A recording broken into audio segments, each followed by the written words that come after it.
بسم اللہ الرحمن الرحیم۔ Class first year H B مضمون اسلامیات، لیکچر 6 عقیدہ رسالت۔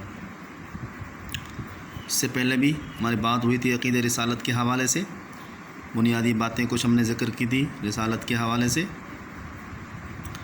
جس میں رسالت کا مطلب رسول اور نبی کا مطلب، اور اسی طرح سے وحی کے حوالے سے بات ہم نے کی تھی۔ یہ دیکھیں، عقیدہ رسالت کا مطلب رسول نبی کے معنی، رسول نبی کا فرق، وحی کا مطلب، وحی کے طریقے، اشارتاً پردے کے پیچھے فرشتے کے ذریعے، یہ ہم نے ذکر کی تھی۔ آج چونکہ 6 لیکچر ہے تو 6 لیکچر کے اندر وحی کا علم بات ہماری چل رہی ہے عقیدہ رسالت کے حوالے سے ہی۔ تو عقیدہ رسالت کا تعلق چونکہ وحی کے ساتھ تھا، اور وحی کی معنی بھی ہم نے ذکر کی کہ وحی کے معنی کیا ہے اور وحی کا مطلب کیا ہے۔ وحی اصل میں وہ ذریعہ ہے اللہ تعالیٰ سے، اللہ تعالیٰ کا ہم کلام ہونا کسی انسان کے ساتھ۔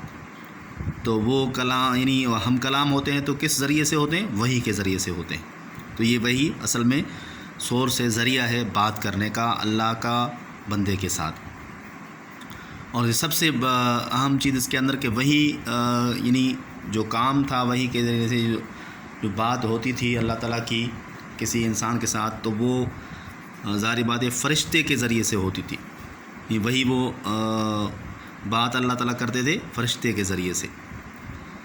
تو پھر یہ طریقے آ گئے وحی کے کہ اس میں فرشتے کا جو ہے عمل دخل بھی ہے، اور ساتھ میں فرشتے کے علاوہ بھی ہے، یعنی براہ راست اللہ تعالیٰ جو ہے اشارتاً اس کے دل میں بھی وہ بات ڈال دیتے تھے، تو اس کو بھی وحی کہا جاتا ہے۔ اب آگے چلتے ہیں کہ وحی کا علم، اصل میں یہ وحی جو ہے یہ علم قطعی ہے۔ وحی کا علم یعنی یہ علم قطعی ہے۔ وحی کا علم کا مطلب ہے کہ وحی کا علم قطعی ہے، یعنی اٹل علم ہے۔ اٹل علم کا مطلب پختہ علم، یعنی یہ اللہ کا علم ہے۔ تو اللہ کا علم ایسا ہے کہ جس میں کسی کو شک و شبہ کی گنجائش ہی نہیں ہو سکتی۔ تو اس لیے یہ اللہ تعالیٰ نے جو تعلق بنایا ہے کسی بندے کے ساتھ، اور رسالت کے ذریعے سے، نبوت کے ذریعے سے، وحی کے ذریعے سے، تو ظاہر بات ہے یہ وہ اٹل بات ہے، وہ اٹل علم ہے جو ہے جس کے اندر کسی کو شک و شبہ نہیں ہو سکتا۔ تو اللہ تعالیٰ کا علم جو ہے وحی کا علم قطعی علم ہے، اور اس علم کے اندر جو ہے انسان جو ہے عمل کر کے اپنی دنیا بھی بنا سکتا ہے اور آخرت بھی بنا سکتا ہے۔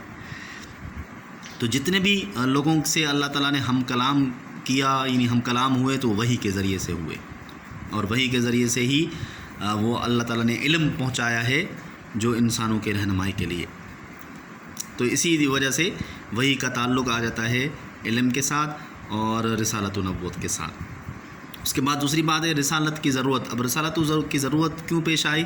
رسالت کی ضرورت اس لیے پیش آئی کہ اللہ تعالیٰ نے انسانیت کی رہنمائی کرنے کے لیے ایک انتظام کیا، اور ایک سلسلہ شروع کیا انبیاء اکرام کا اور نبیوں کا اور رسولوں کا، کہ جو انسان اپنے رب کو بھول جائے، اپنے رب سے غافل ہو جائے، رب کی تعلیمات سے غافل ہو جائے، تو اس کے لیے ایک انتظام ہو کہ جو انسانوں کو وہ پیغام یاد دلائے۔ اور یاد ہوگا آپ کو کہ عہد الست کے حوالے سے توحید کے اندر ہم نے ایک بات کی تھی عہد الست کی، کہ تمام انسانوں کی روحوں کو اللہ تعالیٰ نے پیدا کر کے ان سے وعدہ لیا، اور تمام روحوں نے وعدہ کیا، کیا وعدہ کیا؟ کہ تم ہی ہمارے رب ہو۔ اللہ تعالیٰ نے پوچھا کہ تمہارا رب کون ہے؟ تو سب نے کہا تم ہی ہمارا رب ہو۔ تو یہ تمام انسان جتنے بھی قیامت تک ہیں، پیدا ہونے ہیں، ان سب کی روحوں نے یہ وعدہ کیا ہے، یہ اقرار کیا توحید کا۔ تو جب توحید کا وعدہ کیا تو اس کا مطلب یہ کہ اللہ کی وحدانیت جو ہے اور اللہ کا اقرار سب کے اندر ودیت کیا ہوا ہے۔ اب یہ موقع کی مناسبت سے پھر انسان دنیا کے اندر آ کر وہ بھول جاتا ہے اس سے، تو بھولنے کے بعد اس کو یاد دہانی کے لیے اللہ تعالیٰ موقع کی مناسبت سے ایسے ماحول، یعنی ایسی چیزیں پیدا کرتا ہے، یعنی ایسی چیزیں بناتا ہے جس کی وجہ سے انسان اس کو یاد کر لیتا ہے۔ تو یہ جو رسالت و نبوت کا آغاز ہے وہ بھی اسی کی ایک کڑی ہے، کہ اللہ تعالیٰ نے رسول اور انبیاء اکرام کو بھیجا، اور پیغام دے کر بھیجا تاکہ وہ انسانوں کو جو بھٹکی ہوئی انسانیت ہے، جو اپنے رب سے غافل ہو جائے، سیدھے راستے سے غافل ہو جائے، تو ان کو صحیح راستے کی رہنمائی کرے۔ تو اسی لیے اللہ تعالیٰ نے انبیاء اکرام کو بھیجا اور رسولوں کو بھیجا، اور اس کا آغاز ہوا حضرت آدم علیہ السلام سے، یعنی انبیاء اکرام کا آغاز ہوا، سب سے پہلے جو پیغمبر رسول بن کے آ گئے وہ حضرت آدم علیہ السلام سے تھے، اور آدم علیہ السلام کے بعد جو ہے پھر حضرت شیس علیہ السلام۔ آدم علیہ السلام پہلے انسانیت کے انسان بھی تھے اور پیغمبر بھی تھے، اس کے بعد اسی کے ذریعے سے یعنی انسانیت کا عروج ہوا ہے، انسانیت بڑھی ہے، انسانیت کی پروان ہوئی ہے۔ تو پہلے انسان اور پہلے پیغمبر رسول، پھر اس کے بعد حضرت شیس علیہ السلام پیغمبر بنے، رسول بنے، پھر اس کے بعد سلسلہ یہ شروع ہو گیا، اور یہ سلسلہ آخر تک چلتا رہا، جو کہ آپ صلی اللہ علیہ وسلم پر ختم ہوا۔ تو آدم علیہ السلام سے لے کر حضور اکرم صلی اللہ علیہ وسلم تک جو پیغمبر اور رسول بن کے آ گئے، یعنی جن سے اللہ تعالیٰ نے ہم کلام کیا اور جن کو رسالت و نبوت سے نوازا، تو یہ وہ رسالت اور نبوت کا ذریعہ تھا کہ جس کی وجہ سے اس کا اہم مقصد یہ تھا کہ انسانیت کو سیدھے راستے پر لایا جائے، صحیح راستے کی طرف لایا جائے، اور اللہ کا پیغام ان کو پہنچا جائے اور اللہ سے آشنا کیا جائے۔ تو یہ وہ مقصد تھا جس مقصد کے تحت رسالت کی ضرورت پیش آئی، اور رسالت اللہ تعالیٰ نے انبیاء کرام رسولوں کو بھیجا۔ پھر آپ دیکھیں کہ کسی بھی امت یعنی کسی بھی قوم کو اللہ تعالیٰ نے یوں چھوڑا نہیں، ہر امت کی طرف رسول آیا ہے، کوئی بھی امت ایسی نہیں ہے وما ارسلنا من قوم کہ وَإِن مِّنْ أُمَّةٍ إِلَّا خَلَا فِيهَا نَذِيرٌ، کہ ہر امت کی طرف ہم نے ایک ڈرانے والا بھیجا ہے اور ایک رسول بھیجا ہے۔ تو یہ جو ہے ہر امت کی طرف اللہ تعالیٰ نے کوئی نہ کوئی رسول بھیجا ہے، اور کسی نہ کسی کو ہادی بنا کر بھیجا ہے۔ تو کوئی بھی قوم ایسی نہیں ہے کہ جس قوم کی طرف کوئی رسول نہ آیا۔ اسی طرح سے ایک اور آیت ہے وَلَقَدْ بَعَثْنَا فِي كُلِّ أُمَّةٍ رَسُولٍ، ہم نے ہر امت کی طرف رسول بھیجا۔ تو ہر امت کی طرف رسول آیا ہے، اللہ کا ایک ہادی آیا ہے، ایک پیغمبر آیا ہے۔ تو کوئی بھی کسی بھی امت کو اللہ تعالیٰ نے ایسے نہیں چھوڑا، ہر امت کی طرف رسول آیا، اس نے آ کر رہنمائی کی ہے، اللہ کی وحدانیت کی اور صحیح پیغام کی کہ وہ اللہ کو پہچان لے۔ اس کے بعد جو ہے چوتھی چیز کیا ہے؟ وحی اور رسالت کا وقت پختہ عمر رکھا، وحی اور رسالت کا وقت پختہ عمر رکھا، یعنی جس بھی انسان سے اللہ تعالیٰ ہم کلام ہوئے ہیں ان کو رسالت و نبوت نوازا ہے، تو اس کو پختہ عمر میں دی ہے۔ جب ایک شخص پختہ عمر کو پہنچا ہے، اور یہ پختہ عمر کا وقت کیا ہے؟ یہ 40 سال ہے، اور یہ خود ہم اس چیز سے واقف ہیں کہ حضور اکرم صلی اللہ علیہ وسلم کو بھی جو رسالت و نبوت ملی، اس کا جو وقت تھا وہ 40 سال کا وقت تھا، یعنی 40 سال کے عمر کو پہنچے تو وحی کا آغاز ہوا۔ یہ سب ہم جانتے ہیں۔ اسی طرح سے جتنے بھی انبیاء کرام آئے ان سب کے لیے یہی چیز تھی کہ پختہ عمر میں جب آئے تو ان کو رسالت نبوت کا یہ ذمہ داری ان کو ملی، سوائے 2 پیغمبروں کے بارے میں آتا ہے، جیسا کہ ایک حضرت آدم علیہ السلام کے حوالے سے، اور دوسرا جو ہے حضرت عیسیٰ علیہ السلام کے حوالے سے۔ خاص طور پر حضرت عیسیٰ علیہ السلام کے بارے میں آتا ہے کہ رسالت و نبوت ان کو بچپن پہ ہی مل گئی تھی، اپنے لڑکپن میں ہی ان کو مل گئی تھی حضرت عیسیٰ علیہ السلام کے حوالے سے۔ اس کے علاوہ جتنے بھی انبیاء کرام آئے ان سب کو پختہ عمر میں ہی جو ہے رسالت و نبوت ملی ہے۔ اس کے بعد رسالت و نبوت اللہ کا انعام ہے۔ 5ویں چیز رسالت و نبوت کا اللہ کا انعام کا مطلب کیا ہے؟ یہ ہے کہ چونکہ یہ رسالت و نبوت اللہ سے ہم کلام ہونا، اور یہ ایک ذمہ داری ہے، اور ذمہ داری کا ملنا اللہ کی طرف سے ایک بہت بڑا انعام ہے اور ایک بہت بڑی ذمہ داری بھی ہے۔ تو ایک بندے کے ساتھ اللہ تعالیٰ ہم کلام ہو، ایک بہت بڑی یوں سمجھ لیں کہ اعزاز ہے انسان کے لیے۔ تو انسان تو اللہ اس سے بڑا انسان خوش نصیب کیا ہوگا کہ اللہ تعالیٰ اس سے کلام کرے، اس سے ہم کلام ہو، اور اس کو ایک ذمہ داری دے، براہ راست ذمہ داری دے، تو اس سے بڑی انسان کے لیے خوش بختی ہو نہیں سکتی۔ مگر یہ خوش بختی جو ہے رسالت و نبوت کے ملنے کی اور ہم کلام ہونے کی، یہ صرف اللہ کی مرضی پر ہے، اللہ کی رضا پر ہے، اللہ کی رضا کے حوالے سے ہے۔ تو اسی وجہ سے یہ قرآن مجید کے اندر ایک آیت ہے جس میں کہا گیا کہ اللہ اعلم حیث یجعل رسالتہ، اللہ تعالیٰ خوب جانتا ہے کہ یہ رسالت و نبوت کس کو دینی ہے۔ تو اللہ تعالیٰ اپنے ذالک فضل اللہ یؤتی من یشاء، اور دوسری آیت بھی ہے کہ یہ اللہ کا فضل ہے، یؤتی من یشاء، جس کو چاہے وہ دے۔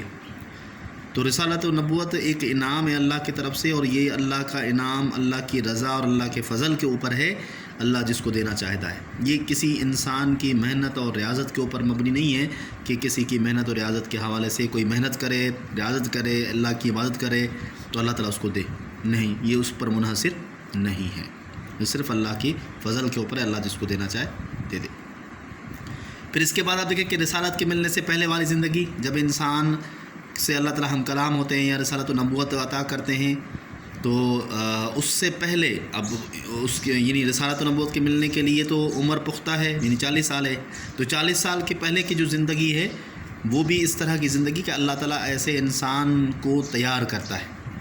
پہلے والی زندگی یعنی نبوت سے ملنے والے پہلے کی زندگی، رسالت سے ملنے سے پہلے والی زندگی، وہ ایک اللہ تعالیٰ اس رسول کی تربیت کرتا ہے، اور اس رسول کی تربیت اور نبی کی تربیت کرتا ہے جس میں اس کو تیار کرتا ہے کہ جب وہ وقت آئے گا، اس وقت کے اندر رسالت و نبوت کی جو ذمہ داری اس کو ملے گی تو اس سے پہلے وہ تیار ہو جائے۔ جس طرح عام دیکھیں کہ ایک انسان کو جب کوئی بڑا عہدہ ملتا ہے تو بڑے عہدے ملنے سے پہلے اس کی ٹریننگ ہوتی ہے، وہ تیاری کرتا ہے۔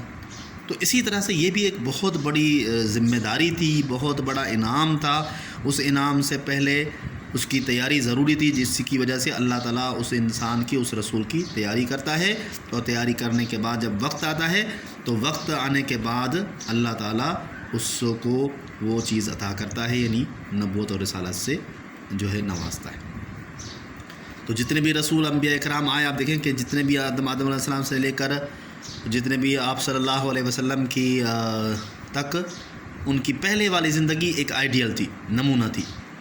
وہ اپنی قوم کے اندر بڑے معتبر شخصیت تھے اور معزز شخصیت تھے۔ خود آپ صلی اللہ علیہ وسلم کا احوال ہمارے سامنے ہے کہ رسول نبوت اور رسالت سے پہلے ان کے بارے میں کفار کیا کہتے تھے، اور ان کی زندگی اور ان کی سیرت کے حوالے سے ان کا کیا یعنی خیال تھا۔ سب ان کو صادق اور امین کے نام سے پکارتے تھے۔ تو یہ کیوں؟ اس لیے کہ وہ ان کی زندگی، ان کی تیاری اللہ تعالیٰ براہ راست کرتے تھے۔ تو اسی وجہ سے جتنے بھی رسول اور نبی آئے، اللہ تعالیٰ ان کی تیاری کرتے تھے، ان کی تربیت کرتے تھے، ان کو تیار کرتے تھے۔ جب وہ 40 سال کے عمر کو پہنچے تو بالکل تیار ہو اور اس ذمہ داری کے بوجھ کو سنبھال سکے اور اس کا حق ادا کر سکے۔ تو اسی وجہ سے انبیاء اکرام اور رسالت و رسول اور انبیاء اکرام جو ہے وہ آئے، اور انہوں نے آ کر انبیاء اکرام نے، رسولوں نے اللہ کا پیغام لوگوں تک پہنچایا، انسانوں کی رہنمائی فرمائی۔ اسی طرح سے آپ دیکھیں کہ انبیاء کی خصوصیات کے حوالے سے، کہ انبیاء کی خصوصیات کے اندر سب سے پہلی چیز، جتنے بھی انبیاء اکرام آئے، رسول آئے، تو سب سے پہلی خصوصیت بشریت، یعنی سب انسان تھے۔ کوئی بھی پیغمبر انسان سے ہٹ کر نہیں تھا، یعنی کوئی اور مخلوق نہیں تھی۔ اسی وجہ سے اللہ تعالیٰ نے کہا کہ اگر زمین کے اندر فرشتے ہوتے تو پھر فرشتہ ہی رسول بن کے آتا، مگر زمین کے اندر انسان تھے تو انسانوں میں سے ہی ایک انسان رسول بن کر آ گیا۔ اور یہ حکمت بھی اسی میں تھی کہ اسی انسانوں میں سے ایک رسول ہو، تاکہ ان کو پتہ چلے وہ ہماری طرح، انسانوں کی طرح ہی کھاتا پیتا ہے، انسانوں کی طرح ہی رہتا ہے۔ تو اسی وجہ سے جتنے بھی انبیاء کرام آئے وہ انسان تھے اور بشر تھے۔ دوسرا انعام امین و امانت عطیہ، یعنی یہ چیز ہم نے ذکر کی کہ یہ جو رسالت و نبوت ہے یہ اللہ کی طرف سے عطیہ ہے، بخشش ہے، انعام ہے، یہ انسان کی محنت و ریاضت پر مبنی نہیں ہے۔ اور تیسری چیز کیا ہے؟ تبلیغ احکام الہی۔ جتنے بھی انبیاء کرام آئے ان کی خصوصیت یہ تھی کہ ان کا کام یہی تھا کہ وہ اللہ کا پیغام لوگوں تک پہنچائے، ٹھیک ہے نا؟ یہ ان کا کام تھا کہ اللہ کا پیغام لوگوں تک پہنچائے اور اللہ کے پیغام کو عام کریں، اور اللہ کے پیغام لوگوں تک پہنچانے کے ساتھ ساتھ ان کی رہنمائی کریں۔